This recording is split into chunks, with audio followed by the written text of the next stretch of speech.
श्री परमात्मने नमः। ओम श्री गुरु ओम मातृशक्तये नमः। वसतु मा सत्यं तमसो मा ज्योतिर्गमय मृत्योर्मामृतम्। ओम शांति शांति शांति। श्रीमद् भगवत गीता छठा अध्याय। श्रीगुरुभ्यो नमः।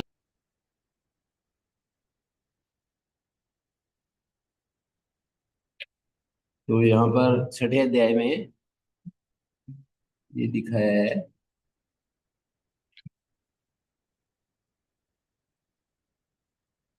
ये योगी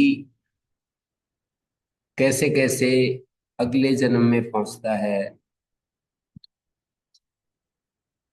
योग भ्रष्ट की चर्चा है यहाँ पर।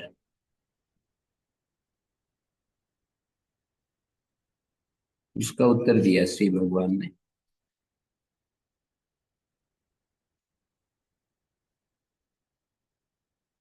कितनी बार अर्जुन उवाच आया है, कितनी बार संजय उवाच आया है, कितनी बार भगवान उवाच आया है, ऐसे भी लोगों ने गणना कर ली। गीता में श्री भगवान उवाच कितनी बार बोला गया और अर्जुन उवाच कितनी बार बोला गया। तो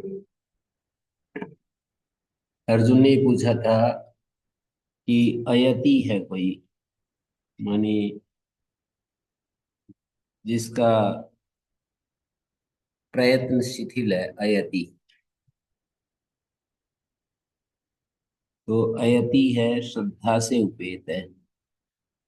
प्रयत्न में तो कमी है पर योग मार्ग में श्रद्धा पूरी है।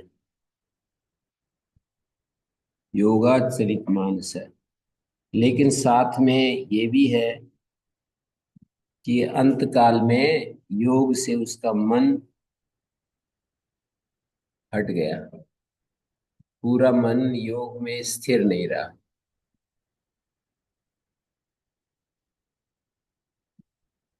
योग की जो संसिद्धि है, योग का जो फल है, कोई पूछे हमसे कि योग का फल क्या है, योग की सिद्धि क्या है, तो कहेंगे सम्यक दर्शन, आत्म दर्शन, हमेशा चिन्मय स्वरूप में रहना।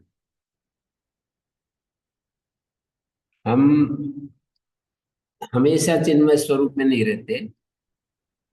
कभी वस्तुओं के साथ तादात्म्य हो जाता है। मैं मेरे का भाव जहां भी आएगा वहां पर चिन्मय स्वरूप से हट जाएंगे। मैं ऐसा, मैं वैसा, और ये मेरा नहीं, इस तरह का जहां भी भाव आएगा। और व्यवहार में तो इतनी चेतना रहती नहीं है, मैं मेरा ही चलता है। वो ये बताया कि उसकी क्या गति होती है। ये मतलब बताया क्या, अर्जुन ने पूछा है कि उसकी क्या गति होती है। और साथ में ये भी कह दिया कि ऐसा तो नहीं कि उभय भ्रष्ट हो जाए, यहाँ का भी नहीं वहां का भी नहीं। छिन्ना ब्रह्म विनश्यति, जैसे बादल छिन्न भिन्न हो जाते हैं तो उनका कोई नामो निशान नहीं दिखाई देता। तो ऐसे ही उस योगी की जो अंत काल में मन उसका स्थिर नहीं है, तो उसका सारा किया हुआ पुरुषार्थ समाप्त हो जाता है। ऐसा तो नहीं, पूरे जीवन तो मेहनत की, परिश्रम किया, ये भोग को भी छोड़ा, भोग को छोड़ने का अर्थ सुख को छोड़ा। और आदमी की जो प्रवृत्ति है वो तो सुख पाने के लिए है। दुख पाने के लिए किसी की प्रवृत्ति नहीं होती है। दुख से तो निवृत्ति होती है, लेकिन सुख पाने की चाह में दुख तो अवश्य मिलता है। ऐसा कोई उपाय नहीं, ऐसी कोई व्यवस्था नहीं कि हम सुख पाने की चाह रखें, सुख का भोग करें और दुख से बचे रहें। ऐसा कोई व्यवस्था ही नहीं है। दुख पे करना पड़ता है सुख पाने के लिए, उसी को वो कह देते हैं ना, ताप दुख कह देते हैं। दुख पे करना पड़ता है, परिणाम दुख कह देते हैं, संस्कार दुख कह देते हैं, गुणवृत्ति विरोध दुख कह देते हैं। माने एक सुख पाने के लिए चार दुख, चार दुखों में से कोई ना कोई एक बना रहता है। कभी कभी ज्यादा भी बने रहते हैं, चारों के चारों भी बने रहते हैं, कभी एक, कभी दो, कभी तीन। परिणाम दुख, ताप दुख। इंद्रियों के भोगों से हमारी तृप्ति होती नहीं, और फिर वो इंद्रियां और ज्यादा परफेक्शन चाहती है भोग की, और ज्यादा अच्छा सुपेरियर सुपीरियर जो रूप है उसको चाहती है इंद्रियां। तो इस तरह से ये बहुत ही संकट बन जाता है साधक के लिए, कि वो सुख सुख इसलिए चाहता है कि दुख सुख जब नहीं मिलता तो इरिटेशन होता है।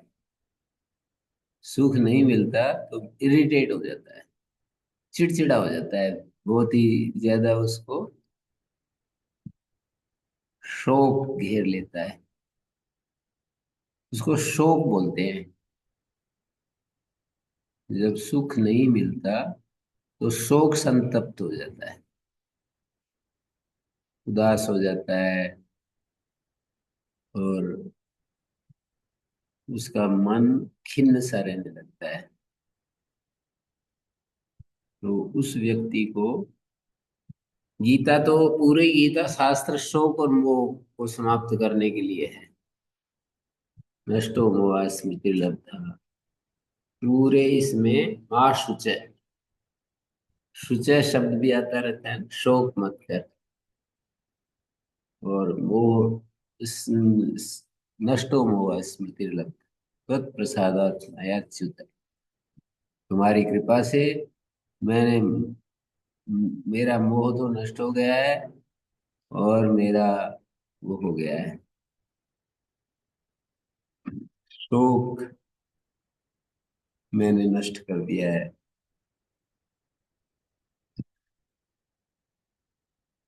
शोक और मोह को नष्ट करने के लिए दो उपाय गीता शास्त्र में बताए हैं। या तो हम पूरा समर्पण कर दें, या तो असंग हो जाए। किसी भी चीज के साथ अपना तादात्म्य न बनाए। तादात्म्य बनाने का अर्थ होता है मैं मेरे का भाव आना। तो इस तरह से छिन्नाभ्र की तरह उसका नाश तो नहीं हो जाता। और फिर ये कह दिया, ये है छठे अध्याय का 38वां श्लोक, अप्रतिष्ठो अनाश्रय निराश्रय। अप्रतिष्ठ का अर्थ है निराश्रय हो गया वो। तद्धि निराश्रयम गगनये नश्यति यद पर्वतादिकम स्वस्थानं प्राप्त। वो जो योगी निराश्रय होकर के, उसका कोई आश्रय नहीं, विमूढ़ो ब्रह्मणा पथि, ब्रह्म प्राप्ति के मार्ग में विमूढ़ हो गया, मोह युक्त हो गया। विमूढ़ का अर्थ है मोक्ष मार्ग में मोह युक्त हो गया। तो इस तरह से ये चर्चा थी।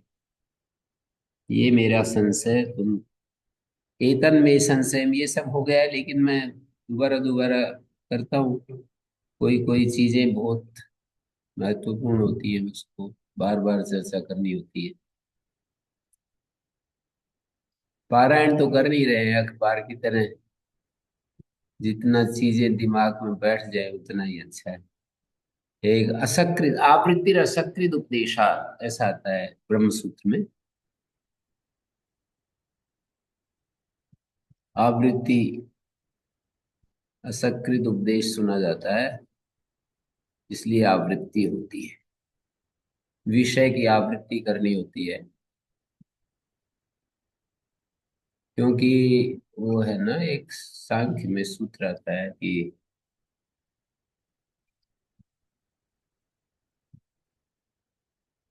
एक बार उपदेश करने से हमारी दुख निवृत्ति नहीं होती। निवृत्ते भी अनुवृत्ति दर्शन, निवृत्त तो हो जाता है उस समय, फिर उसकी अनुवृत्ति हो जाती है। सब साधकों की ये समस्या है, किसी किसी में तो नहीं होती है। जैसे आज वो एक हमारे सत्य स्वरूप जी हैं, उनसे बात हो रही थी तो बोले वो कई साल से एक गाय उनके घर में पड़ी हुई है। यानी पड़ी हुई का अर्थ है बेचारी बहुत ही अपंग हो गई, उससे उठा जाता नहीं, चला जाता नहीं। दूध देना तो बहुत दूर की बात है, उसको उठाना पड़ता है, उसको ऐसे ही पास में लाकर पानी, तो वो सेवा करते रहते हैं। तो म- मैंने कहा कि जैसे कभी तो हमारा सेवा का भाव प्रबल हो जाता है, कभी फिर ये अच्छी आफत लगी। तो उन्होंने कहा कि नहीं, गाय में तो नहीं होता है, पर सारे विषयों में ऐसा हो जाए तो बहुत अच्छी बात है। सारे विषयों में ऐसा नहीं, गाय में तो नहीं होता है कि उसको खिलाने पिलाने में भी और हमारा मन स्वीकार कर लेता है, पर सारे विषयों में ऐसा नहीं। बहुत सारे विषयों में हमारे को बार बार मन उस चीज को स्वीकार करता है, फिर अस्वीकार करता है, स्वीकार करता है, स्वीकार करता है, ये चक्र चलता रहता है। जिन जो ज्यादा संवेदनशील हैं उनमें ऐसा नहीं होता, ये गाय की तरह एक तरफा हो गया। जैसे जैसे एक सज्जन ने मेरे को बताया, मैं पहले रिश्वत लेता था।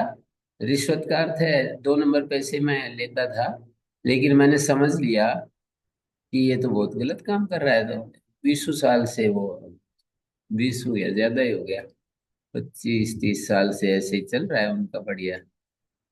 लेकिन सभी विषयों में उसको सारी समस्याएं हट गई, ऐसा नहीं। एक बिंदु पर तो हो गया ये स्पष्ट कि मन में ही नहीं आता कि दूसरे का धन में कुछ आंशिक रूप में भी लूं। लेकिन सब विषयों में ऐसा नहीं है। सब विषयों से तात्पर्य है, जैसे गुस्सा भी नहीं आना चाहिए, लोभ भी नहीं, लोभ तो हट गया, गुस्सा भी नहीं आना चाहिए, मोह भी नहीं होना चाहिए। तो गुस्सा तो आ जाता है, ये बात है। मानी लोभ हट गया तो गुस्सा आ जाता है, गुस्सा हट गया तो लोभ आ जाता है, गुस्सा लोभ दोनों हट गए तो मोह आ जाता है, ईर्ष्या आ जाती है, द्वेष आ जाता है। सारे विषयों में हम असंग रहे, निर्लिप्त रहे, ऐसे शांत रहे, तो फिर जीवन तो बहुत ही अच्छा हो गया। आपके अलावा इस संशय का उच्छेद कोई नहीं कर पाएगा। ऐसे प्रश्न किए 37, 38, 39। एतम एतन में संशयम कृष्ण छेतुमरस्य शेषता अशेषता संशय अयम में संशय छेतुम अर्हते। एतन में, यहाँ पर एतत् शब्द इसके साथ जुड़ रहा है। एतन में संशयम, एतम पूर्वोक्तम संन्यासिनो अप्रतिष्ठित योगस्य वह।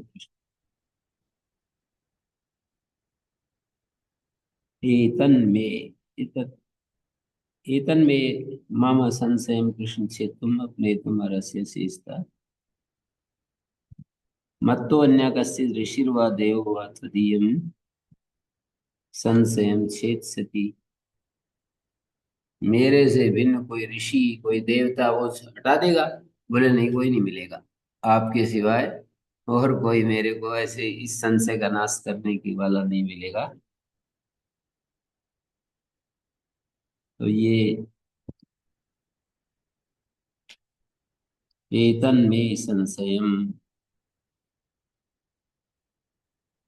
कृष्णा छेतुम अरस्य शेषता त्वदन्य संशयस्य छेत्ता नहीं पद्यते। त्वदन्येन संशयस्य क्षेत्रा नहीं उपपद्यते। छेत्ता क्षेत्रा नहीं उपपद्यते, ये उपपद्यते कर्तृवाच्य कर्मवाच्य भी वही रहता है।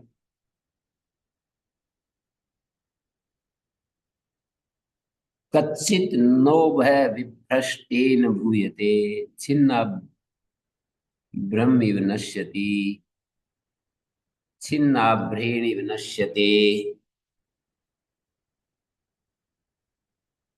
छिन्नाभ्रमिव नश्यति छिन्नाभ्रेण इव।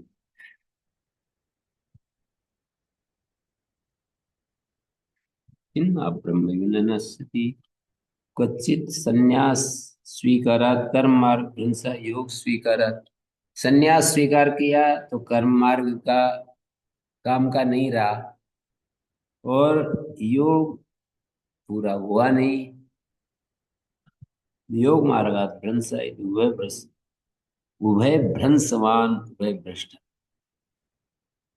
जैसे छिन्नाभ्रमी वायु के द्वारा जैसे काट दिया जाता है, टुकड़े टुकड़े कर दिए जाते हैं बादल के, और वो दिखाई नहीं देता कहाँ गया। तो कहते हैं ऐसे ही इस योगी की हालत ऐसी तो नहीं हो जाएगी बस। छिन्नाभ्रमी नश्यति।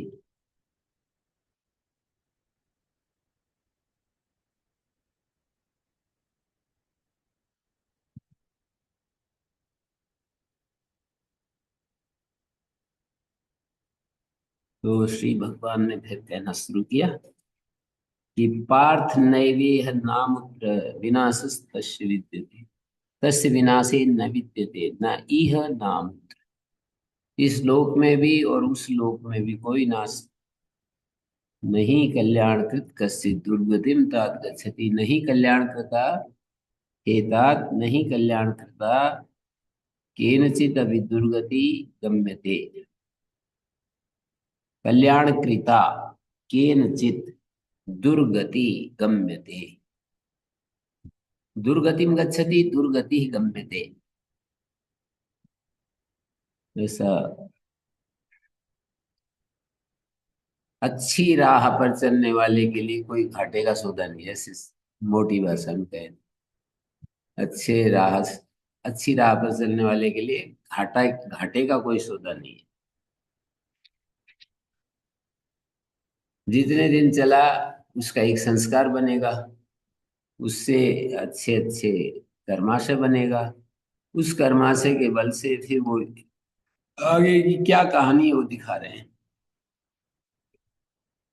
प्राप्य पुण्य कृताम लोकान उषित्वा शाश्वती समा शुचीनाम श्रीमताम गेह योग भ्रष्टो विजय। पुण्य कृताम लोकान प्राप्य, षष्ठी बहुवचन है, पुण्य कृताम लोकान प्राप्य। पुण्य कर्माओं के लोक को प्राप्त करके। पुण्य कृताम लोकान,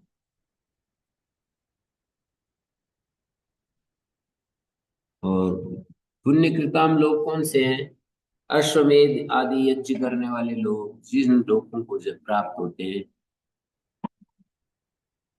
अश्वम व राष्ट्रम व अश्वमेध।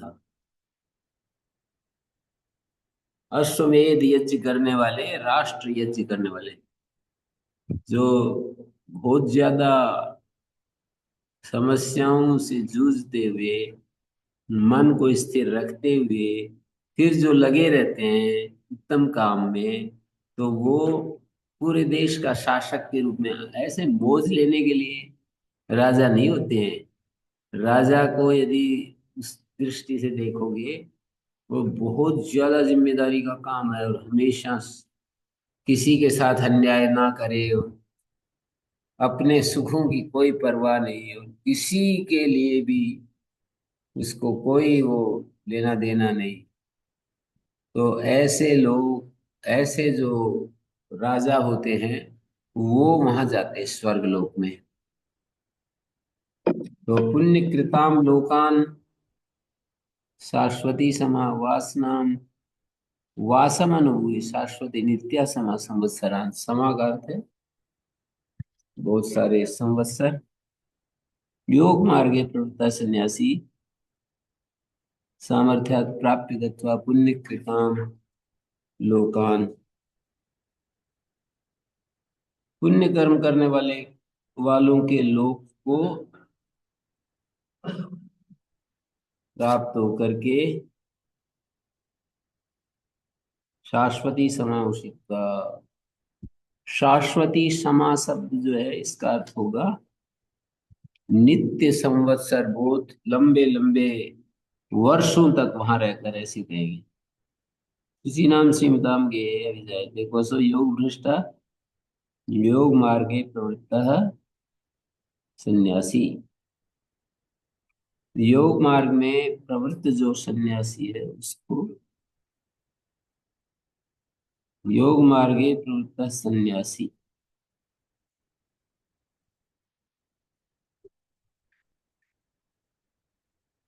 तो यहाँ पर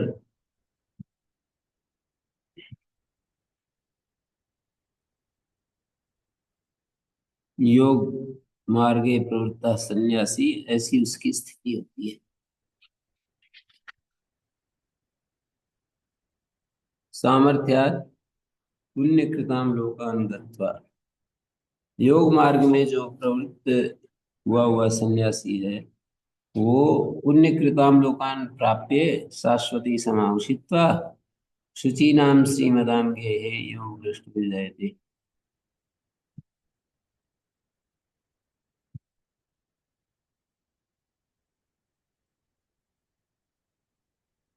अथवा योगिनाम एव कुले भवति धीमताम। क्या कह रहे हैं?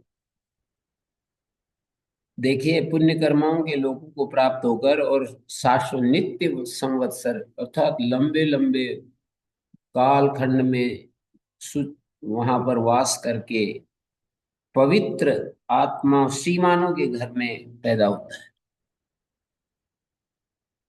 शुचि नाम विशेषण डाला श्रीमानों का, सामान्य श्रीमानों के घर में नहीं। ये थे ना बिरला जी जैसे श्रीमानों के घर में।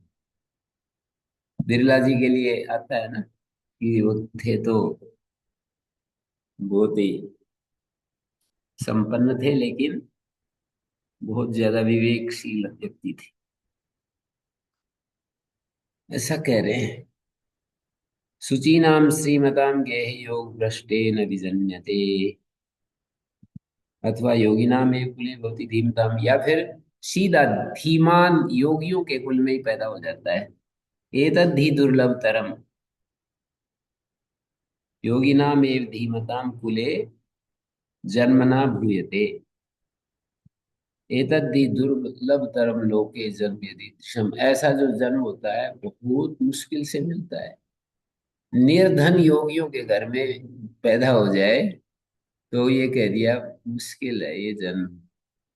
एक तरफ पवित्र श्रीमानों के घर में पैदा होता है, दूसरी तरफ विकल्प दे रहे हैं अथवा योगियों धीमान योगियों के घर में। सामर्थ्य से यहाँ पर व्याख्या की है भाष्यकार ने।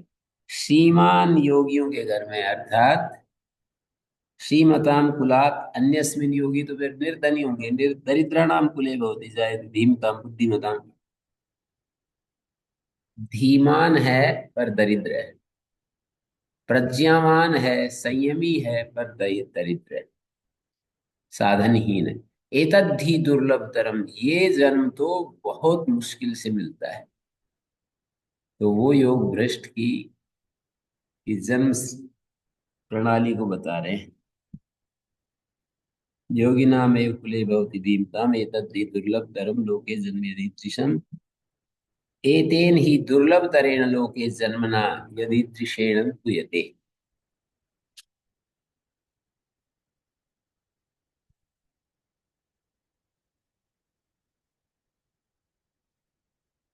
तत्र तम बुद्धि संयोगम लब्धे पौर्वदेयिकम। कितने ये तेजस्वी श्लोक हैं, यदि इन पर निष्ठा हो जाए।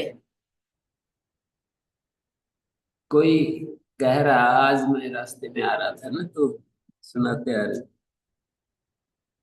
बोले आदमी कितना चालाकी करता है, कितना पाप करता है, पैसे के लिए क्या क्या करता है। खूब सारा पैसा कमा लिया, अब भी उसका वृत्ति तो वैसी ही है। वो डॉक्टर थे तो कहा कि पेशेंट को घुमा फिरा करके फिर घर पर बुला लेते हैं, वहां पर फीस लेते हैं। वो स्वयं डॉक्टर है पर वो देखता है ना कि उसको पहले तो नहीं बताते, सीधा कह दे कि भाई मेरी ये फीस है, मैं तो इतना लूंगा। तो उसको खूब परेशान करेंगे, फिर आखिर में वो बेचारा। तो ये जो हमारी बुद्धि होती है ना, वो एक बार जो ऐसी बन गई, अगले जन्म में वैसी काम करती है। अच्छी बन गई तो अच्छा, बुरा बन बुरी है तो बुरी।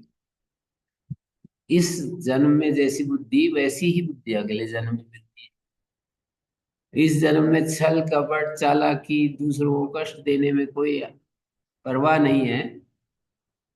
एक आदमी संवेदनशील होता है, दूसरों को कष्ट दे करके उसको स्वयं को नींद भर जाएगी। दूसरा आदमी मस्त रहता है, बिल्कुल बेपरवाह रहता है, किसको कितना कष्ट मिल रहा है तेरे कारण से कुछ नहीं सोचता है, आराम से हो जाता है। तो कहा कि ये तो फिर अच्छी बात है, हम यही तो चाहते हैं कि आराम से रहे, आराम से रहे, यही तो हमारा लक्ष्य है। तो इसके लिए ऐसा है कि आराम से रह नहीं पाते ना। आराम से रहें ये तो लक्ष्य है, लेकिन बेहोश होकर के जब ऐसे रहेंगे तो बहुत ज्यादा हमारा धीरे धीरे करके वो जो है, जैसे थोड़ा थोड़ा दीमक, इतना इतना दीमक तैयार करती है वामी को, और पूरा ढेर हो जाता है। तो जब पूरा घड़ा भर जाता है पाप का, तो फिर उसको कष्ट पर कष्ट आने लगते हैं। वो रोता है, चिल्लाता है उस समय जब कष्ट ही कष्ट आते हैं चारों तरफ से। तो ये कह रहे हैं, पूर्व पौर्व देहिकम बुद्धि संयोग को प्राप्त कर लेते। पूर्व जन्म में जो बुद्धि थी वही बुद्धि फिर मिल जाती। योग भ्रष्ट की बात चल रही है। योग भ्रष्ट पूर्व जन्म में तो बुद्धि तो अच्छी थी, इस जन्म में भी अच्छी बुद्धि को लेकर के पैदा होता है। तत्र तम बुद्धि संयोगम लभते, तत्र सबुद्धि संयोगा लभ्यते पौर्व देहि का, यतते च ततो भूया, ततः भूया यत्यते तेन संसिद्धौ, संसिद्धि के निमित्त, संसिद्धि के निमित्त फिर यत्न शुरू कर देता है। यत्यते च ततो भूयः संसिद्धौ संसिद्धि निमित्तम। हे गुरुनंदन, ये स्थिति है। बुद्धि संयोग पूर्व वाला ही मिल जाए हमको, जैसे मेरी अब इस समय बुद्धि बनी हुई है, यही बुद्धि मेरे को अगले जन्म में मिल जाए तो कितनी बड़ी बात है। क्योंकि पूरे जीवन का अनुभव हमने ले लिया है। पर ये बात हमेशा याद रखो कि पूरे जीवन जैसे हमारे को अच्छी बुद्धि कब मानी जाएगी, कि वो अच्छी बुद्धि अंतिम समय तक भी साथ रहे। अब वो कल, आज ही मेरे को बता रहे थे कि वो अमुक व्यक्ति इतना वो हो गया है, असहाय बेसहाय हो गया। उसको ना तो कौन मिलने आ रहा है, किससे मैं सामने खड़ा हूँ, भोजन भी नहीं कर पाता, दूसरा ही मुंह में डालता है। और खूब जिनके साथ वो रहा है, अच्छी तरह से बातचीत की, उनको भी भूल गया। तो ये ऐसी जो स्थिति होती है ना हमारी, कि हम भूल जाते हैं जब हम उसके समय, मृत्यु के समय सारी घटनाएं समाप्त हो जाती हैं, बेहोश जैसी स्थिति हो जाती है। ये बहुत बेकार स्थिति है। कोई बहुत मुक्ति भी ना हो तो इतना कर लो कि अंतिम समय तक ऐसे शांत, वो स्वप्न जैसी स्थिति हो जाती है। स्वप्न में जैसे हमारे स्वप्न, हमारा मन किसी स्वप्न में चला, वापिस लौटने का नाम नहीं है। अब जैसे जागते समय तो अरे कहाँ जा रहा है, ऐसे हो जाएगा। पर स्वप्न में एक बार आगे बढ़ गया तो अब वो वापिस नहीं लौट सकता। उस प्रक्रिया से पूरा गुजर करके ही फिर उसका पीछा छोड़ता है। किसी को मारने के लिए दौड़ा तो वो मारने के लिए ही दौड़ेगा, बस पीछा करता रहेगा उसको। ऐसा नहीं कि वो बीच में ही कहते अरे तू क्या गलत काम कर रहा है। तो ऐसे ही स्वप्न की जैसी स्थिति उस समय मृत्यु के समय हो जाती, जो विचार आया ऐसे ही बढ़ जाता है। तो अंतमति सो गति, ये तो स्थिति अलग ही हो जाती है ना। गीता में ही कहा है, अंत काले च मामेव स्मरण मुक्त्वा कलेवरम। ये जो शरीर को छोड़ते समय ओंकार का ध्यान करते हुए इस शरीर को छोड़ना है। हमारे सिद्धांत ने तो बिल्कुल ऐसा ही किया था। तो ऐसे ही ये कितनी दिव्य मृत्यु है। बुद्धि संयोग को प्राप्त करना और फिर उस बुद्धि का निरंतर मरण पर्यंत बने रहना, ऐसा कोई कर सके तो बस फिर हमारी आगे की यात्रा सुखद हो जाती है।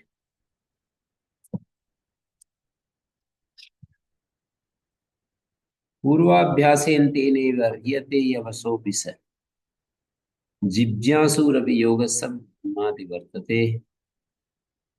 कथम पूर्व देह बुद्धि संयोग पूर्वाभ्यासेन तेनैव, उसी पूर्वाभ्यास से अवस भाव से वो खींचा जाता है। ये कर्मवाच्य का प्रयोग है, इसको कर्तृवाच्य में बदलेंगे तो पूर्वाभ्यास सैव अवसम अपितम हरति अवसोपि स। पूर्वाभ्यास सैव, पूर्वाभ्यास जो है वही पूर्वाभ्यास सैव पूर्वाभ्यास अवसम ही तम हरति, अवसोपि स अवसम ही तम हरति। जिज्ञासुरूपयोग से शब्द ब्रह्मादि वर्तते। इसका वाक्यार्थ ये है, शब्द ब्रह्म होता है ना, शब्द के द्वारा जो हमें संदेश मिलता है, कर्म करो शब्द, वेद का, शब्द का अर्थ है यहाँ पर वेद। वेद पढ़ करके और फिर कर्म करना, कहते हैं एक तरफ योग का जिज्ञासु और एक तरफ उत्तम यज्ञ याग आदि कर्म करने वाला, तुलना करें तो ये आगे बढ़ा हुआ। जो योग का जिज्ञासु है, योग साधना के लिए इच्छुक है, वो आगे बढ़ा हुआ माना जाए।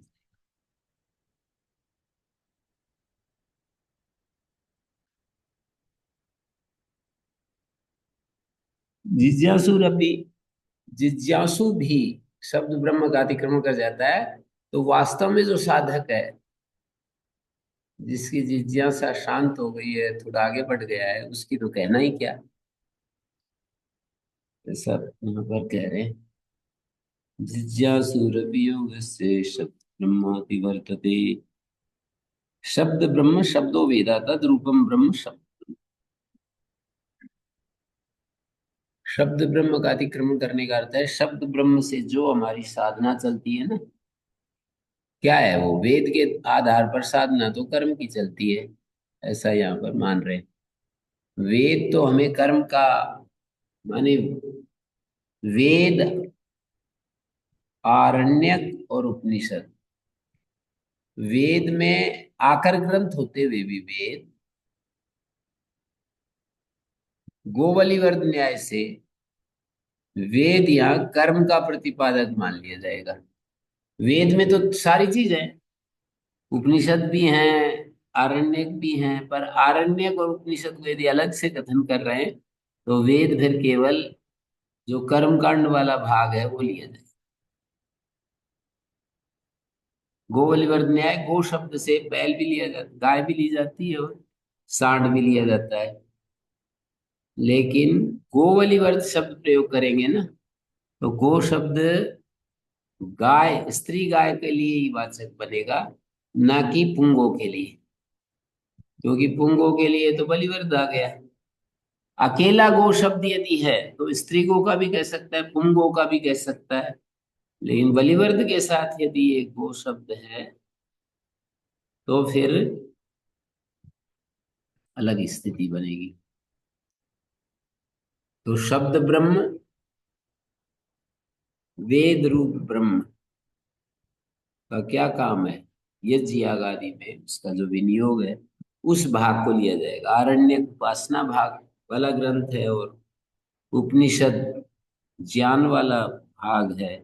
तो जिज्ञासु योग से यदि योगाभ्यास जनितेन संस्कारेण क्रियते अधर्मश्चेत बलवत्तरा, लेकिन अधर्म बलवान होता है तो तेन योगजो अपि संस्कारो भूयते, योगज संस्कार भी उस अधर्म के बलवान होने पर तो उसको अभिभूत कर ही लेता है। तक्षये तो योगज संस्कार, और वो क्षीण हो जाए अधर्मज संस्कार तो स्वयं कार्य आरभते, योगज संस्कार फिर अपने आप काम आरंभ कर देता है। नहीं तो दीर्घ कालस्तस्यापि विनाश तस्य अस्ति, दीर्घ काल में रहने वाला, दीर्घ कालस्तस्यापि न तस्य विनाश, पीछे है विनाशस्तस्य बद विद्यते।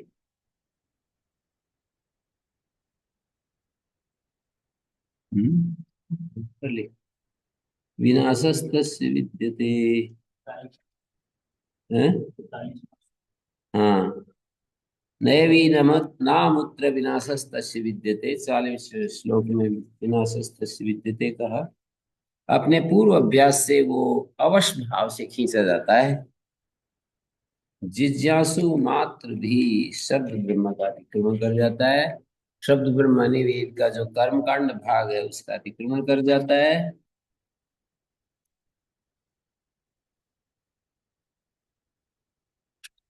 जिज्ञासुना भी योग से जिज्ञासुना भी शब्द ब्रह्म अतिवृत्यते,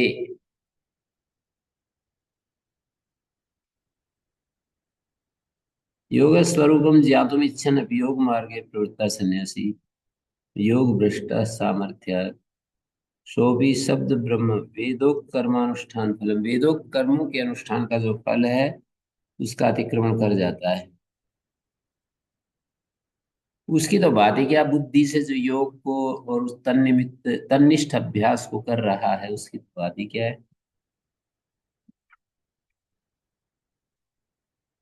प्रयत्नाद यतमानस्तु योगी संसुत किल विषय, प्रयत्न पूर्वक जो यत्न कर रहा है और जिसका पाप नष्ट हो गया है ऐसा योगी है। संशुद्ध किल विषय, शुद्ध हो गया है पाप जिसका, विशुद्ध किल विषय संशुद्ध पाप है। अनेक जन्म संसिद्ध ततो याति परांगति, अनेक जन्मों में किंचित किंचित संस्कार जातम उपचित, अनेक जन्मों में थोड़ा थोड़ा संस्कार का उपचय होता हुआ, संग्रह होता हुआ, तेन उपचितेन अनेक जन्म कृतेन संसिद्ध, उस उपचित से अनेक जन्म कृत संसिद्ध, अनेक जन्म संसिद्ध ततो याति पराम गतिम, ततः समुत्पन्न सम्यक दर्शन, समुत्पन्न जो सम्यक दर्शन वाला है वो पराम प्रकृष्टाम गतिम याति। हम्म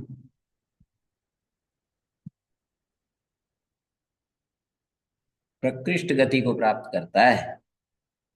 प्रयत्नाद्यतमानेन योगिना संशुद्ध किल्विषेन अनेक जन्म संसिद्धेन ततो यायते परागति, ततो यायते परागति, परागति जो है प्राप्त करा दी जाती है उसकी। अनेकेषु जन्मसु संसिद्ध, अनेक जन्मों में सिद्ध हुई जो स्थिति है उससे फिर जो सम्यक दर्शन उत्पन्न होता है प्रकृष्ट गति को प्राप्त हो जाता है। प्रयत्न पूर्वक जो यतमान है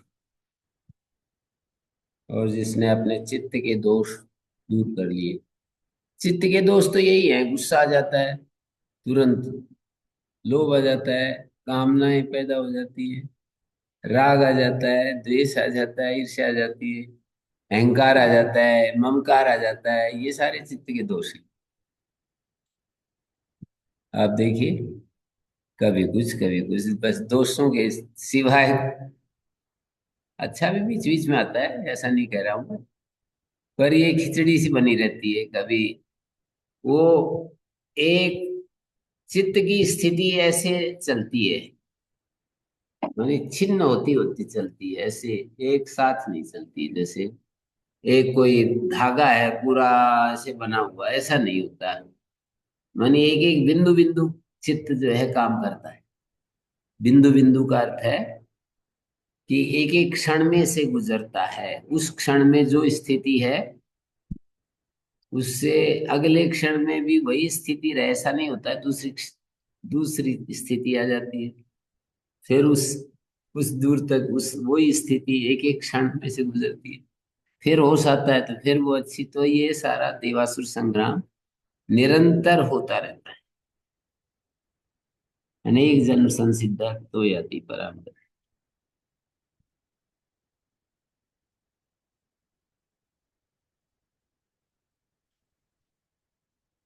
अल्प प्रयत्न वाला जो है वो देर से मुक्ति पाएगा। यदि आपको जल्दी मुक्ति पानी है तो अधिक प्रयत्न वाला होना चाहिए, ईमानदार और ज्यादा होना चाहिए, ईमानदारी से लगना चाहिए, निवृत्ति पथ पर चलना चाहिए। कठिन तो खूब है। अब देखो, ये सारी बातें हम पढ़ रहे हैं, पढ़ा रहे हैं, समझ रहे हैं, लेकिन निवृत्ति की कल्पना, निवृत्ति कितनी सरल है। प्रवृत्ति में तो कुछ पकड़ना भी पड़ता है, कुछ वो भी करना पड़ता है, निवृत्ति में तो बस सहज हो जाओ, आराम से हो। तो निवृत्ति सहज है, फिर भी होती नहीं है।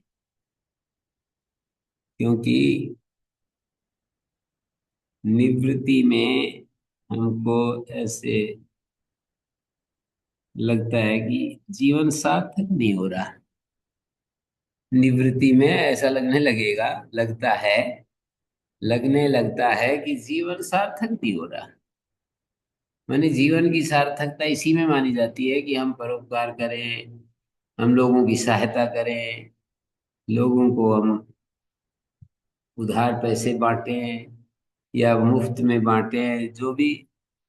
इन्हीं चीजों से हम अपनी, सब लोग अपने जीवन की उदारता का अनुभव। लेकिन ये ऐसे नहीं करते। तपस्विभ्योऽधिको योगी ज्ञानिभ्योऽपि मतोऽधिकः कर्मिभ्यश्चाधिको योगी तस्माद् योगी भव अर्जुन। तपस्वियों से योगी बड़ा है। कौन से तपस्वियों से?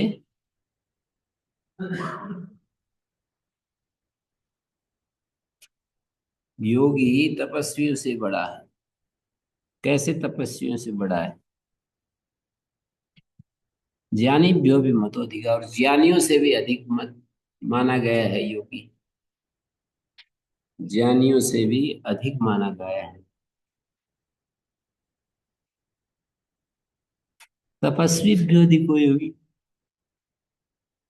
तपस्वियों से भी योगी बड़ा माना गया है। ज्ञानी भ्यो भी मतोधिका, ज्ञानियों से भी योगी को बड़ा माना है, बताया है। कर्मी भ्यस्त अधिको योगी, और जो रात दिन कर्म में पीले रहते हैं ना, उनसे भी बड़ा बताया है।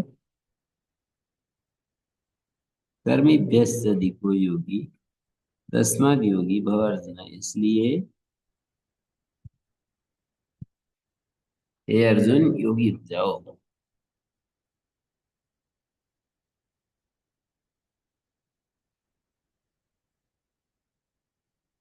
ज्ञान यहाँ शास्त्रार्थ पांडित्य का नाम है। ज्ञानी भ्यस्य मतोधिका, ज्ञान का अर्थ वो भी होता है आत्मज्ञान भी, ये वो ले लिया। शास्त्रार्थ पांडित्य को ज्ञान कहा है। तद तद्वद्भ्यो भी मतो ज्ञाता अधिका श्रेष्ठ। तद्वद्भ्यो भी मतो ज्ञाता अधिका श्रेष्ठ। कर्मिभ्यश्च अग्निहोत्रादि कर्म तद्वयो अधिको योगी विशिष्टो यस्मात् तस्मात्। ये दिया है तद्वद्भ्यो अधिको योगी विशिष्टो यस्मात् तस्मात् योगी भव अर्जुन।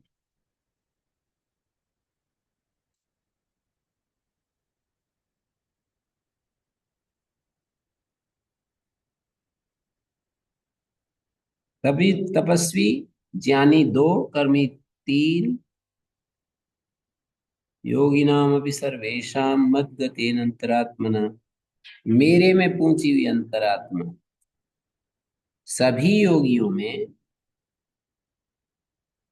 मदगतेन अंतरात्मना श्रद्धावान भजते एवं श्रद्धावान होकर के मेरा जो भजन करता है, यो माम स मे युक्त तमो मतः, वो मेरे लिए युक्ततम है। कर्मिभ्यश्च अधिको योगी ज्ञानिभ्यश्च मतोऽधिक।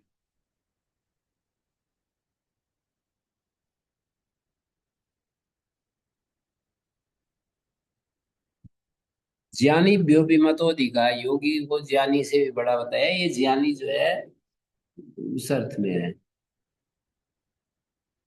शरीर पर कोई वो नहीं है, सर्दी गर्मी का प्रभाव नहीं है और शांति से अपनी साधना चला रहा है, तो भी हम कहेंगे कि ये ज्ञानियों ने इनको तपस्या करने के लिए रूम दे दिया।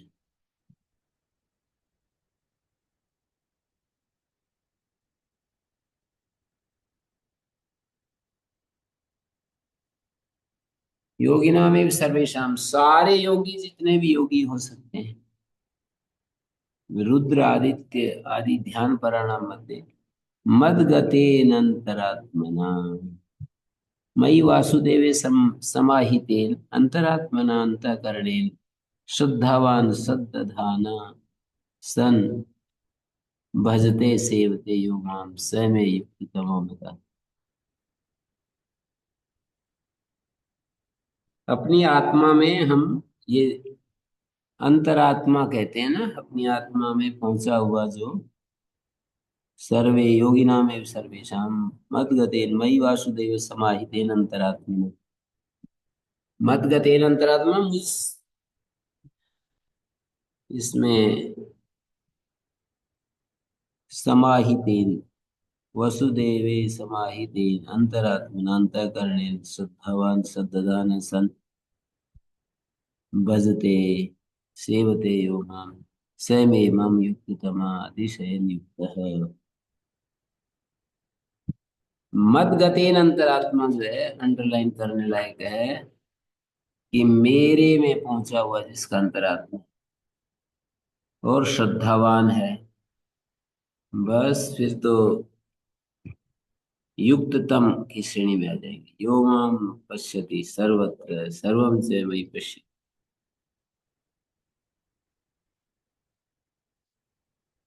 तो श्रद्धावान भजते योगिनाम सर्वेषां मद्गतेन अंतरात्मा, योगिनाम अभी सर्वेषां मद्गतः अंतरात्मा प्रथमा हो जाएगी, मद्गतेन अंतरात्मा, मद्गतः अंतरात्मा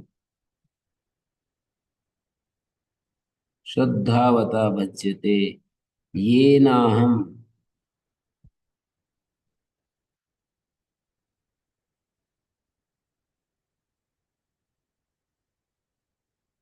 श्रद्धावान भजते यो माम, श्रद्धावान जो मेरा भजन करता है वो मेरे लिए युक्ततम है। ओम शांति शांति शांति। ओम भगवत प्रणाम। ओम। श्री गुरुभ्यो नमः। अनुविहिता